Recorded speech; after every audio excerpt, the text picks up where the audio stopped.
Hey everybody, this episode of Tabletop Babble is brought to you by Genuine Fantasy Press. Genuine Fantasy Press is giving away a free version of the new book, The Compendium of Forgotten Secrets Awakening, at genuinefantasypress.com. This is a book for 5th edition D&D, and all the player content is included in the free version, 125 pages. It contains 34 new subclasses, 17 new warlock patrons and familiars, over 175 new spells and invocations, 10 new races, and dozens of campaign hooks. The full version is 190 pages of new content. The book is designed to work with both classic and homebrew settings and gives you new ideas for your world and game. It's got beautiful full color artwork, and it is available internationally in hardcover on Amazon. GenuineFantasyPress.com is where you can get the Compendium of Forgotten Secrets Awakening. Genuine Fantasy Press, inspiring adventure.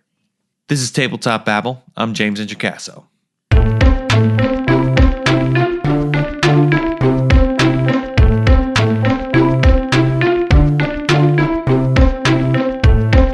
Today on the show, I'm talking with game designer Matt Corley about hard RPGs. I'm talking about difficult RPGs for players and why it is okay to make your game tough sometimes.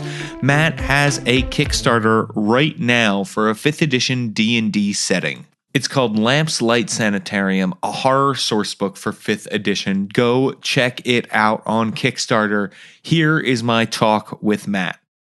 Okay, everybody, now I am here with one of my favorite people. Matt Corley is back on Tabletop Babble. Matt, for people who don't know, who are you and what do you do in the world of tabletop role-playing games? Yeah, thank you again, by the way, first off, for having me back. My name is Matt Corley. I am a game designer and writer I do quite a bit of work for Cobalt Press. I have also recently started my own, I guess we'll call it a company. It's a company of one. Saturday. Hey, that's what I run too. I understand. Yeah, exactly. So Saturday morning scenarios for for any solo projects that I want to kind of get out there, which I have a Kickstarter that I just started, Lamps, Light Sanitarium, which we can talk about later. But so I do a lot of work with Cobalt Press, most recently Tales of the Margrave. We had a fantastic Kickstarter, so much incredible support, something that you were also very, very instrumental in. And I have a couple projects coming out, which I'm not sure if Wolfgang's going to let me talk about them too much, but I have a Deep Magic book that should be coming out by the end of the year. I also have signed on for another pretty darn big Kickstarter for them that will probably be going next year, Q1-ish, Q2, that I think that everybody will be incredibly excited about. Yeah. It's you've got a lot of cool stuff on, and I'm sure you will be back when Wolfgang releases you and allows you to speak about all this stuff. So I am excited. But today we need to talk about something very important, which is you're putting out your own Kickstarter right now. And we're going to talk a little bit about like why it's okay to be hard on your players and run tough games and that sort of thing. But we're going to do it in the context of your Kickstarter. So your Kickstarter is called Lamps, Light Sanitarium. Tell me a little bit about it, because it's for 5th edition, but like looking through the Kickstarter and looking at the art, I see people in like shirts and ties, and there's a little bit more of an I wouldn't say totally modern but updated feel and look to the art. So what is this thing? Right. So Lamps, Light Sanitarium is an asylum. I was working with my players and just kind of got a little bit of inspiration to try something different. And Lampslight is a very Victorian, very Gothic setting. That said, it's pretty easily adjusted to be fit into anything. It would fit into Eberron with virtually no changes whatsoever. Frog God Games has a city castrage in their blight setting. It would fit in great in, even Midgard with Zobak. And so what we have here is a sprawling estate that is in a park, think Central Park, that is a oasis, if you will, for the treatment of patients that are unable to otherwise get any kind of treatment. And the way I have it set up is it's certainly a sanitarium. So we kind of look at a lot of the asylum stuff. So we look at mental health and those sorts of things, which is something that we really don't do a whole lot in fifth edition. The madness rules there are a little bit thin. They're a great framework, but there's a lot of opportunity there. So that's kind of where we get Lamplight. So again, it's very Victorian, very Gothic. The supplement that I've written, it's huge. Actually, I've been working on it for probably over a year. Once art layout is finished, I'm looking at around 130 to 150 pages. So it will be very comprehensive. And we will certainly be having a chapter pretty early on how to integrate this setting in this book into all of your different campaigns. And it'll be anything from Waterdeep to Barovia to Eberron to Castridge to Zobek, really anywhere. Because I think it's a pretty neat thing and it's very different. It's not something there's a whole lot out there for now. And I think it's a kind of it's an opportunity because fifth edition rules are so flexible that we can expand into virtually any setting if we want to, as long as we take a little bit of time and avoid avoid the over crunchiness that we can get. It's almost like reskinning a monster, to be honest with you. It's reskinning a setting so that it's a little bit more evocative in a different manner. Wow. So are we talking about, like you said, this is a huge supplement. This is a huge supplement that is a single location that you can drop into. It sounds like almost any setting with little or no adjustment. Yes, exactly. So, it started off again, me and my players, they kind of had some things and they were doing, and we were kind of getting, and we'll actually get into that later, how they worked themselves towards at least getting this kind of started. But I've been working a lot with Toby Lancaster at Dark Realm Maps. Toby is incredible. If you've ever seen his maps, you know this. Everybody's probably familiar with Dyson. Toby's maps are very, very similar. So we have hand drawn maps that are incredible. So the actual facility, we have 3 floors plus a treatment basement. We have around 60 rooms total with the 3 floors. We also have 2 wings. We have an east wing and a west wing for the patients. Different types of patients, of course, need to have different wings of the facility. And once I get everything written out, and each room is detailed. Everything has an entry. Everything has box text and everything has descriptions. We're going to have probably around 100 plus rooms. And then it's also on an estate, which has a handful of locations as well. So, I mean, it really is. You're sitting down a sanitarium in a park is probably the easiest way to think of it. And all of it's in there. We'll even have a section on kind of how to do horror and why horror in fifth edition is a little bit different. I mean, we all play it, and I think, I don't know if I've mentioned on this one, but I have an Adventure League guy that I played and retired last year or about a year ago. That is a monk assassin and got up to 18th, 19th level. And one of the big things with horror is that gore. I guess a lot of people think of horror as gore and gory, and honestly, that's really not that's probably my least favorite genre of horror. And so if we think about it, I mean, if you think of the body count that we leave behind when we're playing, we're playing D&D and all murder hobo, you're not going to get a lot gore there. So this setting is really there to explore other elements, explore other ways. I mean, there's some fantastic people out there that can describe a setting to make it kind of gory and kind of horrific in that manner. That's really challenging. And even if you have the text, it's still challenging to set forth that move. So there's other things. And I guess that's kind of one of the things we're going to talk about is, being a little bit harder on your players. Yeah, yeah. And so that is something I want to talk about. There's a few things you mentioned that I want to tackle.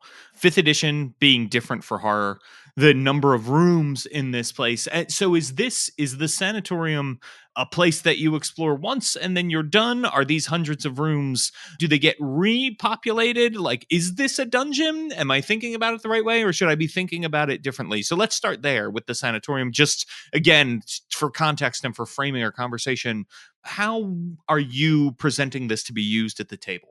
So there's a couple different ways. In one manner, you could certainly think of it as a dungeon.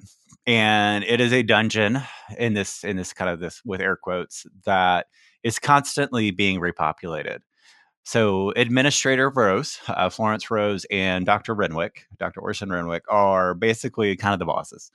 And with the sanitarium itself, there are outreach programs. And the sanitarium has two completely different or two fairly distinct populations that they take care of. And one is they do take care of any of the indigent people, any underserved, underprivileged people in your setting or in your city or wherever you are. And so they take the people and these NPCs and they treat them. So you have a little bit of a revolving door of people that come in and out for treatment. And maybe they're there forever, maybe they're there for 3 days.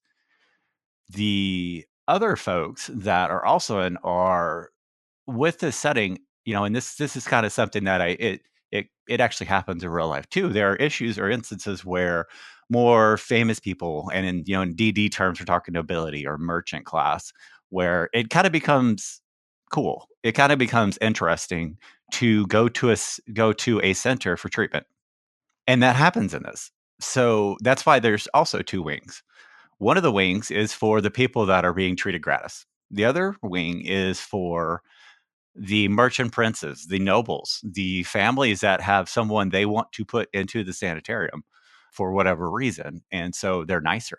Those rooms on one side, rooms on one side almost look like a hotel. What we're expecting them to look like. Yeah, exactly. My daughter just got back from camping. So 4 bunk beds and maybe a writing desk, and that's it.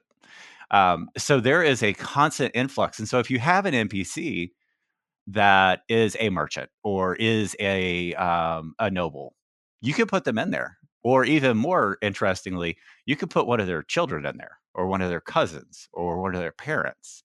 And then on the other side, let's say you have a city campaign where you have an informant, or you have a interaction or urchins, and you have those backgrounds where you do work with, and you do see these, the people that are kind of on the street.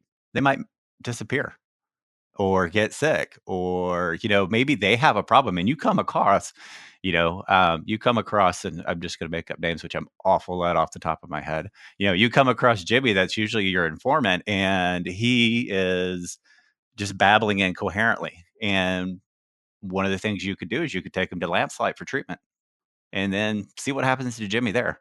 So it really was, when I first did it, I imagined it as a campaign from start to stop, that you could spend as much time in there and have it as a persistent location for you. And then as you work into it and as you do more with it, you uncover different scenarios and you uncover different plots. And I have it written a little bit dark. You can absolutely adjust a little bit and make it more benevolent and just make it basically a hospital. It can take the place of a temple if you want. It's a little creepy, but you can certainly do that if you choose. And honestly, that's kind of a fun way to do it, is if the first 3, 4, 5 levels of your campaign, all your character's needs are getting met there and getting met well, because they do those things.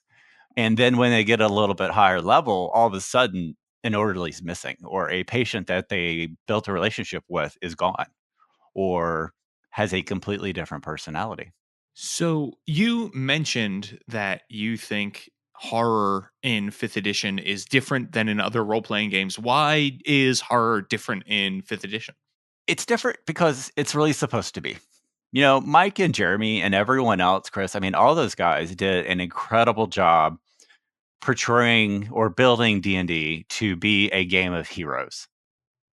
And we are. And that's actually, and I love it. I mean, I play this game a lot and I play Cthulhu a lot, and they are vastly different. In Cthulhu, you play a guy. You don't play a hero. You play a guy. You play a pharmacist, which I guess I am. So guy could leave Walgreens and then all of a sudden meets a night gaunt and goes insane. That's the whole game. D&D, we are heroes, and we are building these guys up from, even at first level, they're vastly more powerful than an NPC, a common, or whatever. And so it's a heroic game. It is heroic fantasy. It is not dark fantasy, and that's okay, and that's good, and that's what we need to look at first. So again, body count doesn't really matter. That's the other thing too. I have a player that's trying to keep track of everything that he has killed. That's his kind of his psychosis, or one of his little background ticks. And he fills up his sheet, and he's only like 4th level, and he's already got a full sheet. So we all play those games. So again, it's heroic fantasy. So these players are meant to, and that's a lot of fun. The players are meant to overcome their struggles. And again, in a mythos type game, the best you can cope for in a lot of cases is to slow it down and give your life to do that, or you give your character's life to it, which is why campaigns in Cthulhu are so hard. Sure. Um, yeah. So, but D&D, I want your player to last 2 years. I love it. I think it's awesome. And that's really what it is I want you to be able to get through it. I just want you to have I want you to have a few scars along the way. Yeah, which I think that's very interesting, right? A lot of horror games make things harder by nature of the fact that horror is hard and not many people are supposed to live through the experience and that sort of thing. So, fifth edition, where you are a more heroic person, which you don't often see like a big what we think of as an archetypical D&D hero, right, in horror movies. So why and how, I think that's the first question, is how can we go harder on our players in D&D? What can we do to make something like Lamps Light Sanitarium a more grueling horror experience or a more difficult horror experience? Sure. So I think the first thing that I do with my group, and again, you need to know your group. And if you have a one shot, you need to let them know right off the bat, this is how I'm going to do it or not going to do it. And I think there's absolutely nothing wrong whatsoever with pretending to roll behind the curtain and give them what they get. When I do that, I tend to be actually playing easier. And, if I'm playing with my kids or something like that. And that said, when I'm playing with my adult players or the players, the other folks, there's a lot of little things that you can do. First off, tell them that, what, this is a game where you certainly need to be ready to have a character that may not survive, and be okay with that and make sure they are. And most people are going to say they're fine with that because it makes them a better player and it makes the game more interesting. Because if it's a game you always win, it's fun, but then the game aspect kind of goes away a little bit and it's social. And that's fantastic. And there's absolutely nothing wrong with it as a social aspect because that's really a huge part of it. But if you want to have the tactical aspect and the game aspect, you need to know there's consequences, or there is, if there's not a chance to lose, you kind of lose some of the fun. And so I try to make sure that the players understand that if you do something not very smart, you're going to have some challenges and it may not work out right, and you and I talked about it a week or so ago with Tales of Margrave, the adventure I wrote there, The Vengeful Heart. There's two completely different ways to tackle it. One is to be very smart, very methodical, very investigative, a lot of role playing. The other way is just bulldog your way through it. And one day, why you can get it with a first, second, third level character could go right through it probably. The other way, you probably want to be third, fourth, or fifth. So it really just depends. So again, I let them know ahead of time. And I also make sure it's not punitive. I don't want to punish somebody. That's not cool. That said, I'm sure it happens. So, if you want to make sure that I'm trying to be fair to everybody and that we're not playing this game because I don't like you or because I don't like your player or your character or whatever it is. So, but to actually do it, first thing we do is something that I always do that I know a lot of DMs don't. I roll every single dice in front of my players and I roll damage. I didn't for probably the first 6 months and was at Gen Con and we played. You hear it just takes so much more time, to roll 2d6 versus to say it's 7. And, the DM was fantastic and he rolled everything and it didn't take any more time. And it added some elements of randomness and it also added narrative because I'm like, okay, well, I rolled 2d6, I got a 2. I just, you got a narrative. I barely nicked you. Or I rolled 2d6 and I got a 12. And you stepped the wrong way, I stepped the right way, and it shorn through your arm and whatever else happens to be. So that is one way to make it much more lethal is to do that. And it also, of course, works both ways. I mean, there's no reason for the players to get to roll that and you not. So we kind of do that. That's probably the fastest one. And if somebody has an idea to do something, I still do it, but not too often. I'm like, that's fine. Let's make it happen. Let's figure out how to do it, and let's see what happens after that, and be flexible with it all. Yeah. What is interesting to me is because I, in recent years, have also started rolling in front of the screen or without a screen. And I think what's great about that is When I'm rolling behind the screen like you, I actually tend to go easier on people. I tend to fudge rolls in favor of the players. And I think what I have learned in losing the screen is that my players can handle it. That when I just let the rolls be whatever they are, not only does it create a more interesting and narrative because you have a better element of randomness and you're not sort of controlling the narrative as much, you're letting the dice do that. You're also finding like, oh, my players are tough and they can really handle this kind of brutality if I'm rolling 3 criticals in a row, right? Or that sort of thing. And I think that's interesting. You see the story take a different kind of turn if, hey, this fight, which I thought was going to be real easy because it's 4 goblins, all of a sudden the goblins are critting left and right because the dice are just falling that way. What is the narrative now? The narrative now is, oh my God, we got to run away from these goblins, right? And that's interesting. That's something everybody's going to remember at the table. And so I do think rolling in front of the screen helps you be tougher on your players in a way that feels fair, right? Because you're still playing by the rules of the game. It's still fair. You're just not cheating in their favor. I'm wondering why. Like, why is it good to sometimes, or if it's the right theme or whatever, to be tougher on your players, to play a game that's similar to, if we're invoking the OSR, right? First edition D&D, where it was more like you were just people going into dungeons because that was your job, not so much heroic. Why is that okay? I really think it adds a lot of excitement. And your example of the critical is a great example, is perfect. And that happens probably at least once every session I have. I will set up an encounter, and I've learned a couple things. One is D&D, especially encounter building. There's a lot of nuance to it, a whole lot. I don't think people realize that until they start actually doing it. The number of objects, the number of targets, and then the number of attacks those targets have is everything. 30 goblins can kill a fairly high level party because of the amount of attacks they have. That's 30 attacks a round. So you are going to get hits. It is what it is. You're going to get crits. And the excitement is where I find somebody, and I always use monsters that either I've written or something from Tomo Beast, Codex, 5th edition foe, something like that. And they don't really know. And so I usually give them a picture, but they don't really know them because, I'm not using the monster manual as much. And the second I sit there, I'm like, oh, hold on. And I start picking up dice and more dice, or grab all the 6s I have. And I sit there, I look in front of them, and I drop 10d6. The table changes. We have so much fun. And if anybody says combat goes slower with this, I can tell you that I can get through with my group combat. We get through combat fast. In a 4-hour session, we can have 3 or 4 actual combats, which if you don't play a lot, that doesn't sound, you're like, okay, that's only 1 an hour. But if you do play a lot, that's actually a lot. I have groups that it takes, they get 1 encounter, maybe 2 in 3 hours tops.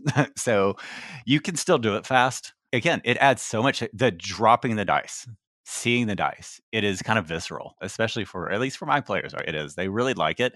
And it also gets that, oh crap, he just picked up 3d12s and I thought this was a goblin. And maybe it is a goblin, but maybe it's a goblin with a bunch of barbarian levels. Who knows?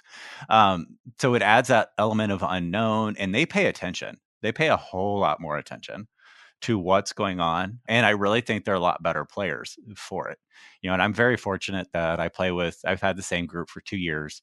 We all get along great, and we've had player deaths. We've even had player versus player a few times, and everybody still gets along and we still have fun. But I do know that when I design something for them, it has to be harder because of how smart they are and how good they are. They don't just run in and we go play, Garrett Con, or we go play a game hole or whatever else. And especially if it's my friends and we're all in the same group, I can see the difference between the players that have had games that are a little tougher and the ones that haven't. Hey, everybody. Just wanted to take a quick break to let you know that this episode of Tabletop Babble is brought to you by Elderwood Academy. Elderwood Academy has so many amazing handcrafted products, everything from dice trays to deck boxes to these incredible spellbook gaming boxes that can carry around dice, minis, tokens, all kinds of awesome stuff. I have two of them. Count them, two. They are the most beautiful thing in my gaming collection. They're bound in leather, they're handcrafted wood, and they have custom inserts that you get to pick so your spellbook will hold exactly what you need. Plus, if you want to carry your dice around on the go, why not check out one of their amazing hex dice box keychains. Everything is super, super high quality when it comes from Elderwood Academy. I just love what they have.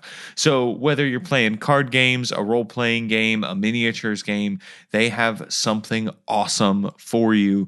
Go check it out at elderwoodacademy.com. That's elderwoodacademy.com. All right, back to the show.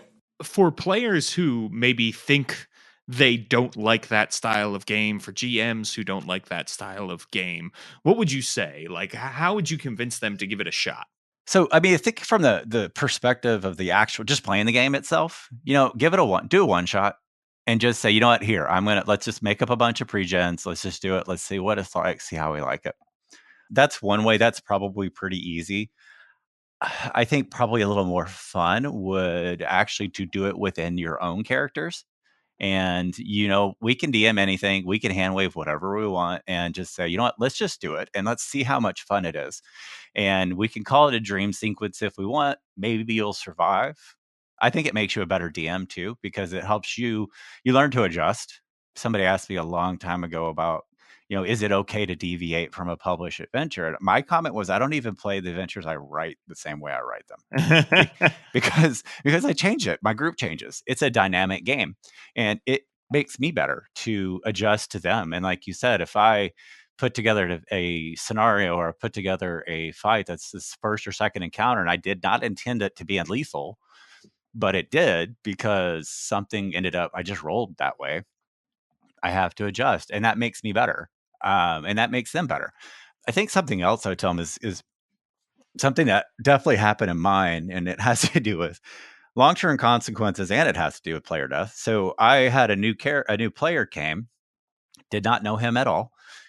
He knew one or two of the guys in the group. Yeah, I think he knew two of the 5 people in the group. So I didn't know him at all, and he played, and we started off at like 5th level for him.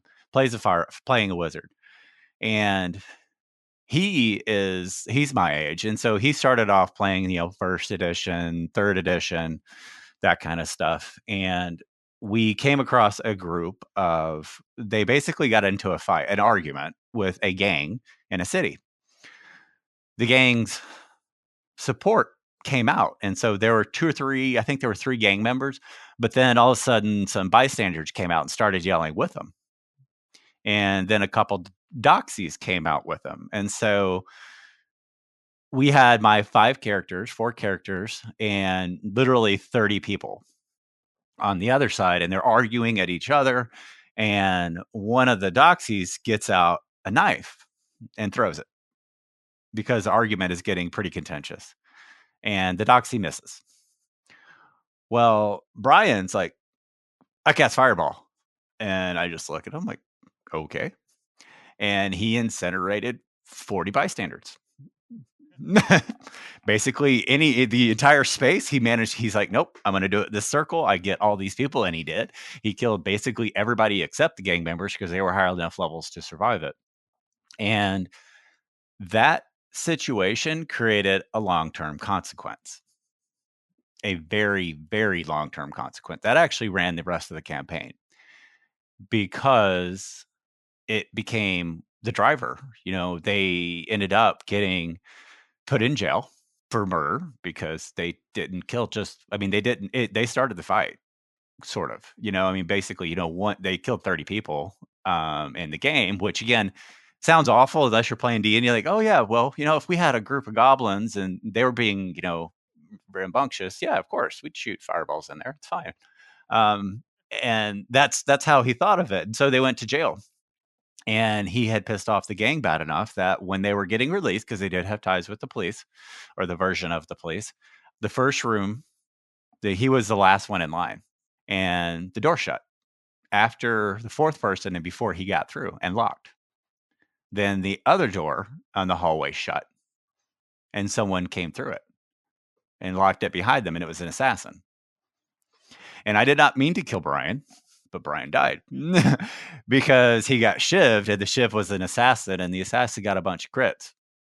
And in one round, he did like 80 hit points. It was a permadeath. And so it happened. And I'm sitting there sweating because I'm like, oh crap, this guy's been playing here for 2 hours and he's managed to get himself killed.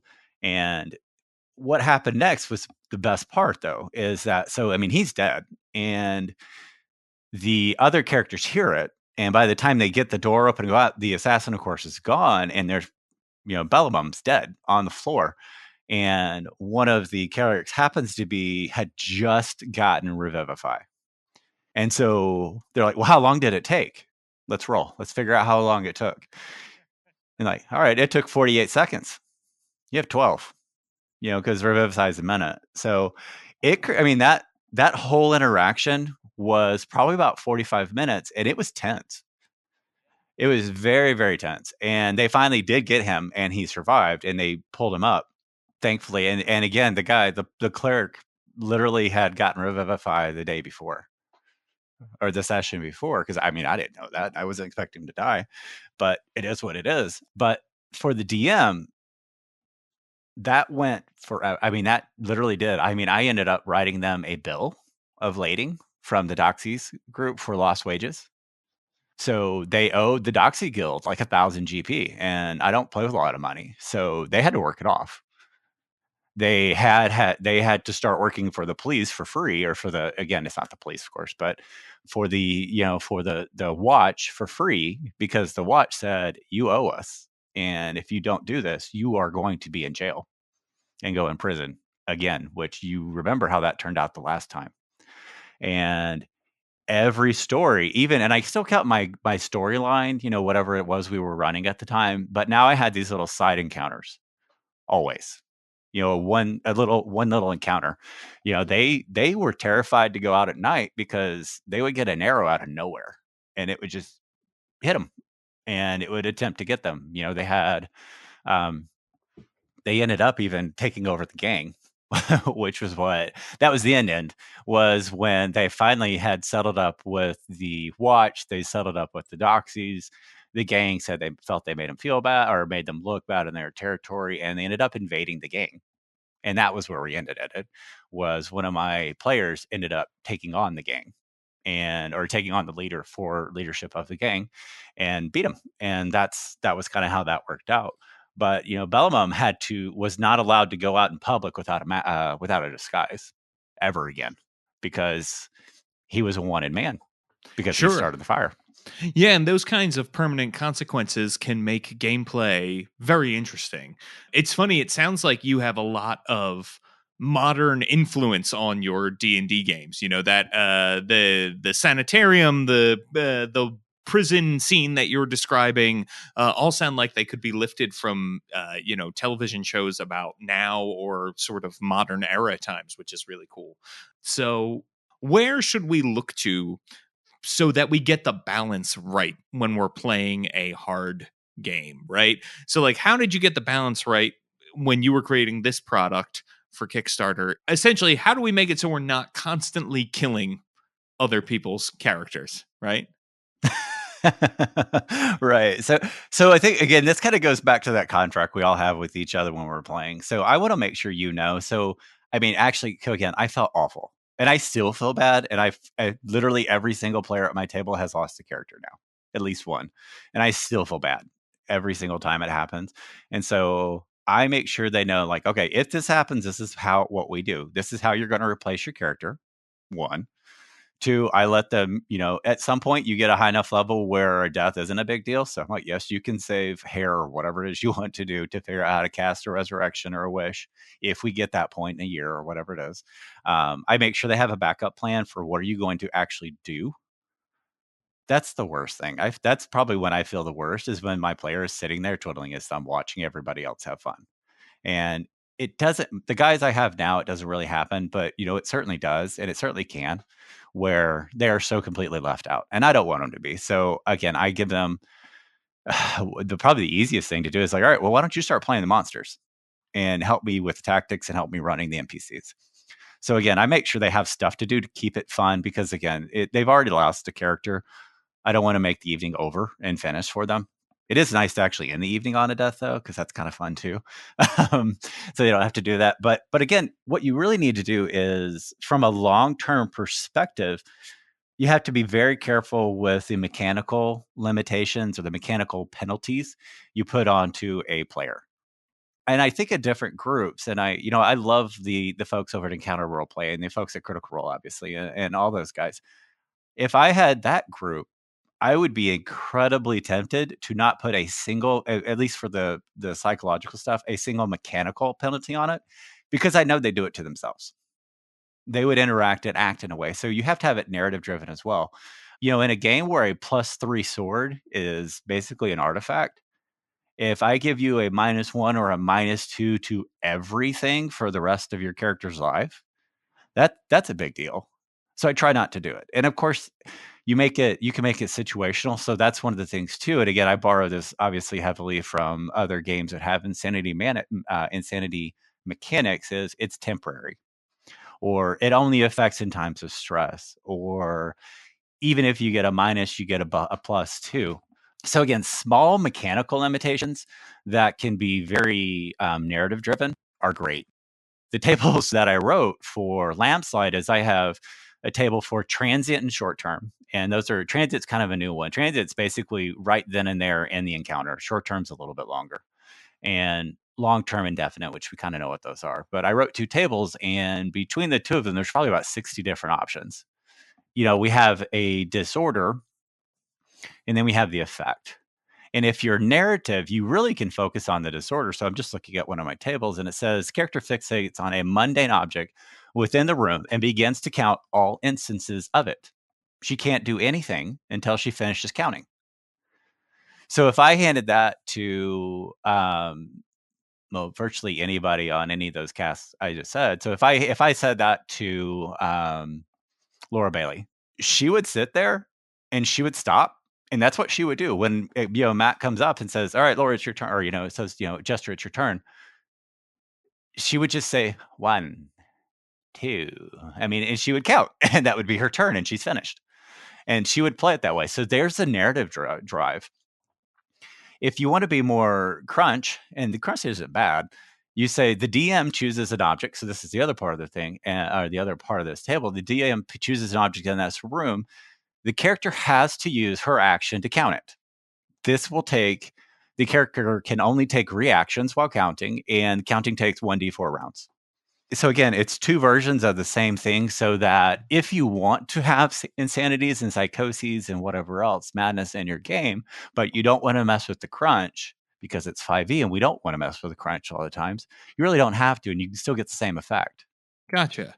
So we're talking a lot about insanity and madness and that sort of thing. Sometimes in D&D those things can be cured very easily at higher levels. So should we only be doing hard at lower levels? How do we make that work? That balance. And you're talking a lot about spells like Raise Dead and Resurrection and Revivify and that sort of thing. Like, how do we take the powerful healing magic of D&D and still have a hard game? So that, I think, actually is where the sanity mechanic really shines. It's a lot harder, and you don't cure it.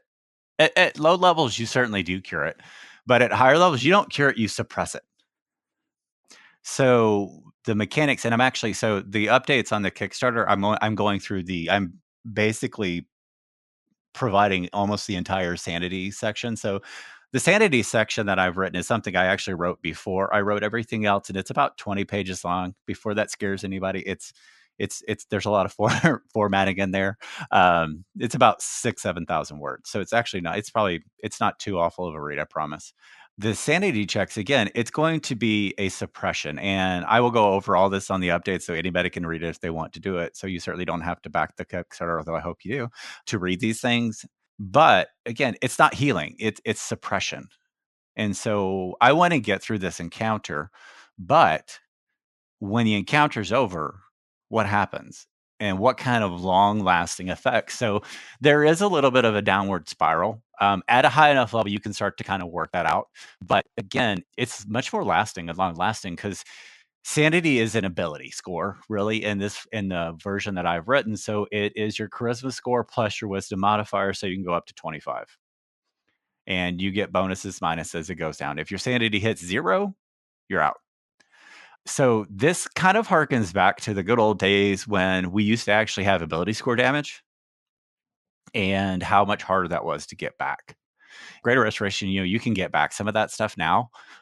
This one, again, it's not so much. So I'm just looking at some of the things. So every spell that's in the SRD, I say how it might work with the sanity feature. So if a new spell comes out, you've got a pretty good framework of what the logic was. So Calm Emotions, which is a spell nobody uses, is actually pretty important because it can end the effect of a transient or a short-term madness, or if you have a long-term or an indefinite one, it suppresses it for the duration of the spell.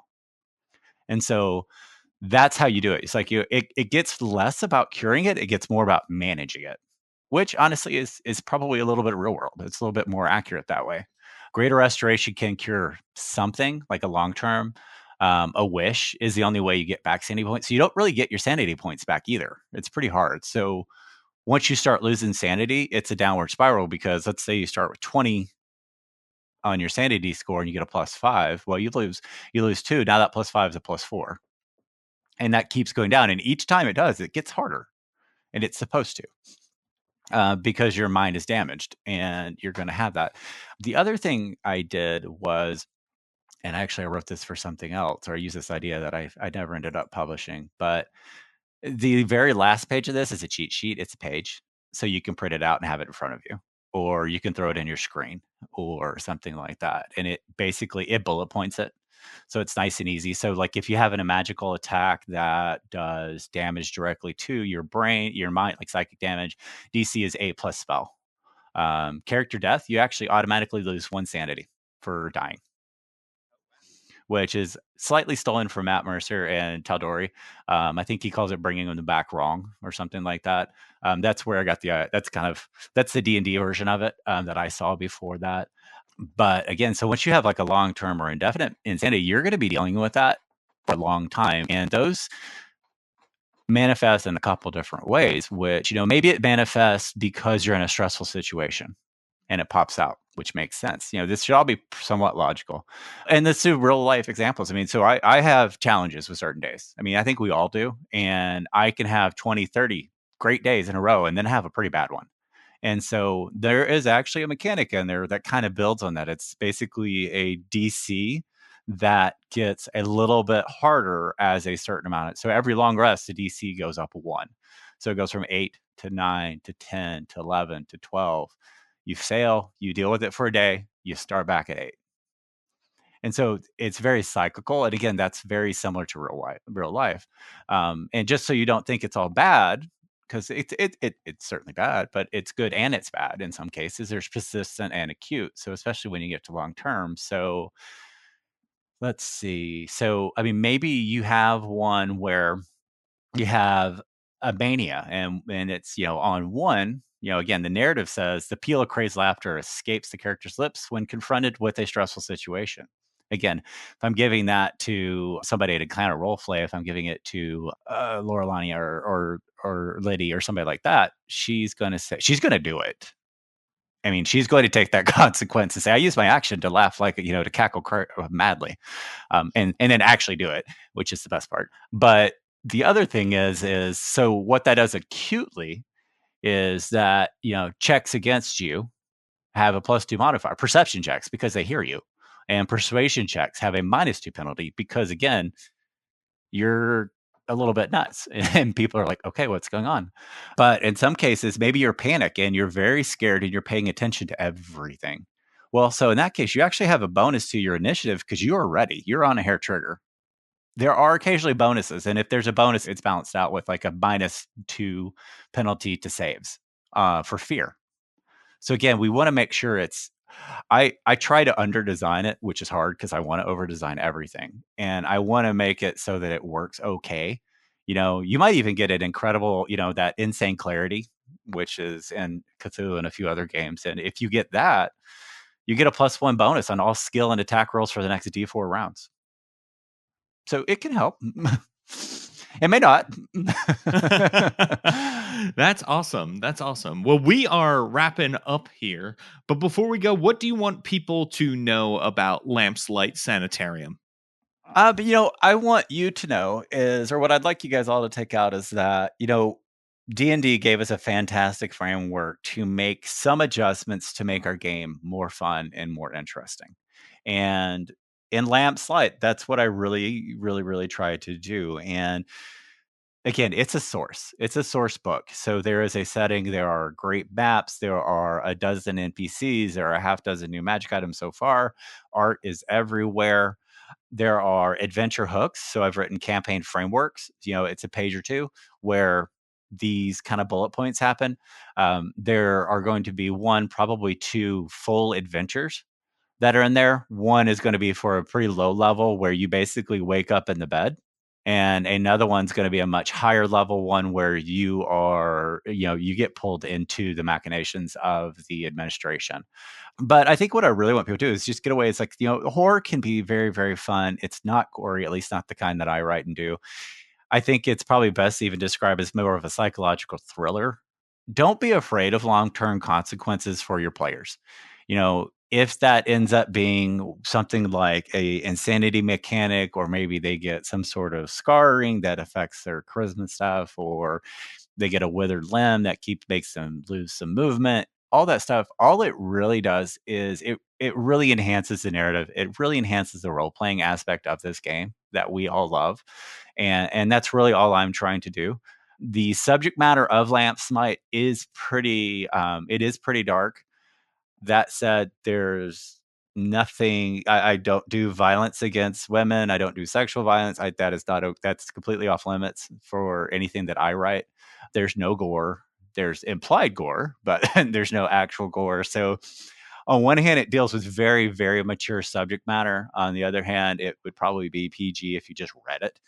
But again, so these are things that you want to have with players that have fully understand and full consent of what's going on too, because again, these are some pretty serious things that we're talking about, and we want to make sure that everybody gets to explore it in a safe way and in a way that they all agree to as well.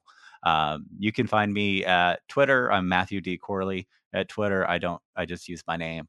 I'm boring that way. On Kickstarter, we're at Lamps Light Sanitarium, 5th edition horror source book and adventure. Every little thing helps. A $1 donation, believe it or not, makes a huge difference on the Kickstarter algorithms on getting it out there, which I didn't know that until very recently. I've got a lot of support by a lot of great people, including James. Thank you. Wolfgang, everybody else all over the place is really helping me a lot. But this is really just my baby. I'm the only one doing all of it. So I've got all the arts and everybody, artists and stuff, helping me out with that. So I need you guys' help, and I do appreciate it. And if there's anything you want to see from the Kickstarter, or you have a question on anything, all you have to do is ask, and there's a very good chance I'll either just tell you immediately, put it as a Kickstarter update, or do something like that. I'm happy to share this. That's why I wrote it. I didn't write it for any other reason than to get it out there and to get it to you guys. Wow. That's awesome. Well, Matt, thank you so much for coming on the show and for sharing your project with us and for teaching me about running harder games. I really, really appreciate it. Everybody should go check it out on Kickstarter. And thank you so much for coming on, man. All right. Well, thank you, James. I appreciate it. That was a great conversation with the great Matt Corley. You know, Tabletop Babble is still a new show, and you can help us grow. And how can you do that? You can head on over to iTunes and leave us a 5-star review. Seriously, if you leave us a 5-star review, I will read it out loud and credit the person who left it. You can make me say anything you want. Also, if you like Tabletop Babble, please check out my other show on the network, Tabletop Voices. It's one-on-one conversations with game designers. I am really, really excited about it. The first 4 episodes are up right now. You can hear me talk with greats like Teos Abadia, Kat Cool, Rich Lescaflair, and Hadil Al-Masari. It is just an incredible time. I get in depth about the careers, life, and times in RPGs with these people.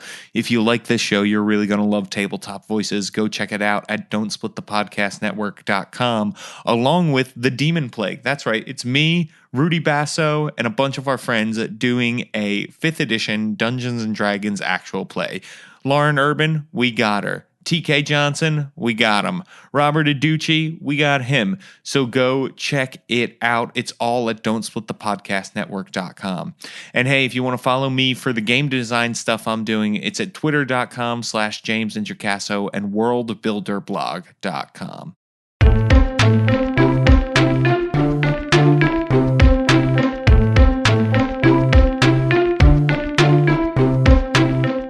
Tabletop Babble is a show on the Don't Split the Podcast Network. Thanks to Rudy Basso for founding it with me. Our theme music, which you're listening to right now, was provided by Battle Bards. Don't forget that RPGs are like sex. It's okay if you need some theme music to get yourself pumped up. Hey everybody, just a reminder that this episode of Tabletop Babble is brought to you by Genuine Fantasy Press. That's right, Genuine Fantasy Press, who, like I talked about at the beginning of the show, made the new book, The Compendium of Forgotten Secrets Awakening for 5th edition D&D. The free version of the book can be found at genuinefantasypress.com. All of the player content is included. We're talking about 34 new subclasses, right? That is some awesomeness that you can go check out. New awesome Warlock patrons, 80 plus spells. It is really, really good. And the art for this is incredible. I downloaded this thing to check it out. That's me giving it the chef kiss because it is really cool and really, really terrifying. This has one of the greatest cover images I have ever seen, actually. You are going to want to check it out. It's this big eye and tentacles, and it's just super, super scary. So definitely go check that out and have an awesome time while you are doing it, and then go download the free version. You're going to love it so much that you're going to want the full version of this thing so you can go find more awesomeness. So head on over to Genuine Fantasy Press and search for The Compendium of Forgotten Secrets Awakening.